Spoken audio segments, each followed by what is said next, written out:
The woman you're dating is allowed to have male friends, but things get a little weird when she's hanging out with an ex or a former friend with benefits. Now, I've spoken a lot on the idea that men and women can be friends, and that honestly has triggered a lot of guys. I get a lot of comments like, there's always something else going on, or the guy's always trying to get in her pants, or there's just going to be too much temptation to cheat. But to me, that's a gross generalization because I'm friends with some women, and I have many clients and guy friends who are also friends with a lot of women, and truly nothing is going on. Nobody's trying to hook up, there's no ulterior motives, and they are platonic friendships. And I also believe that you can't control anyone, and the more that you try to hold on to someone tight, the more likely they are to try to escape that grasp. It's human nature. If a woman wants to cheat on you, they're gonna find a way. They don't need to have some secret male friend. There's like a million avenues out there. But I do believe that things get messy when a guy really is super secretly interested in the woman and is constantly pursuing her, and that woman doesn't ever set a boundary or nix the friendship. I've had a lot of guys over the years tell me about a situation like that, and they say that the woman they're dating assures them nothing is going on and they're just purely friends right now. But in many of those instances, it's not always as clean and uncomplicated as a woman may believe it is. Because when two people break up, it's generally for a reason. And many of those times, that reason is not healthy. Because maybe one person was treating the other poorly, they fought a lot and it was a really toxic situation, or one person cheated, or somebody felt like they didn't have their emotional needs met.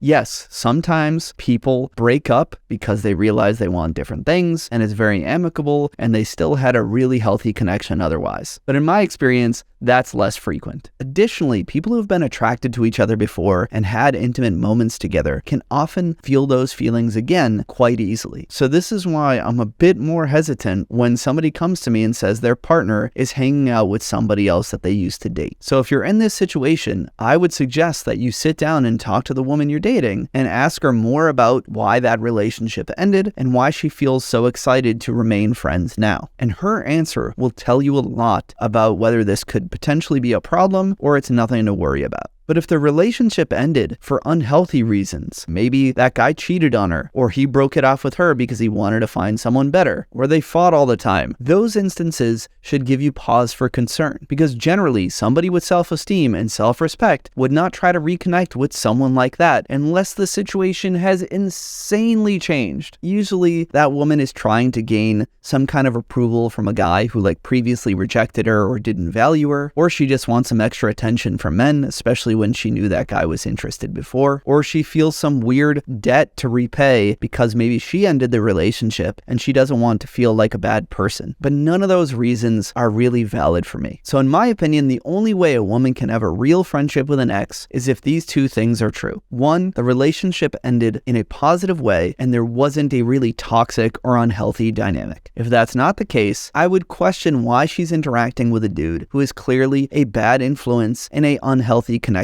for her. And a woman who's serious about building a healthy relationship with you will understand that, yeah, maybe she's not doing these things for the right reasons and that it will weigh on the relationship, and she will prioritize the connection with you rather than this random friendship that doesn't have any value. And so if she's willing to walk away from that connection and focus on investing in you, fantastic. And two, neither party can have any lingering feelings or actually flirt with one another. So if they did break up for positive reasons, then still neither of them can be playfully flirting with each other, and I especially see this from the guys. I would talk to her and ask if this guy has ever shown any interest or if he's still trying to flirt with her and see what she says. Either way, I would tell her that she needs to be crystal clear with this person that she's not interested in anything more and that she is seeing somebody else. And if that guy is continuing to flirt or show interest, then she needs to be willing to walk away from that connection. If she tries to justify, oh, he's just a playful flirt or something like that, that's a huge red flag. No, she should be comfortable making it very clear that she's not interested and she does not want anything like that to happen. If she pushes back against those two ideas or disregards your feelings, she's not mature enough for a healthy relationship.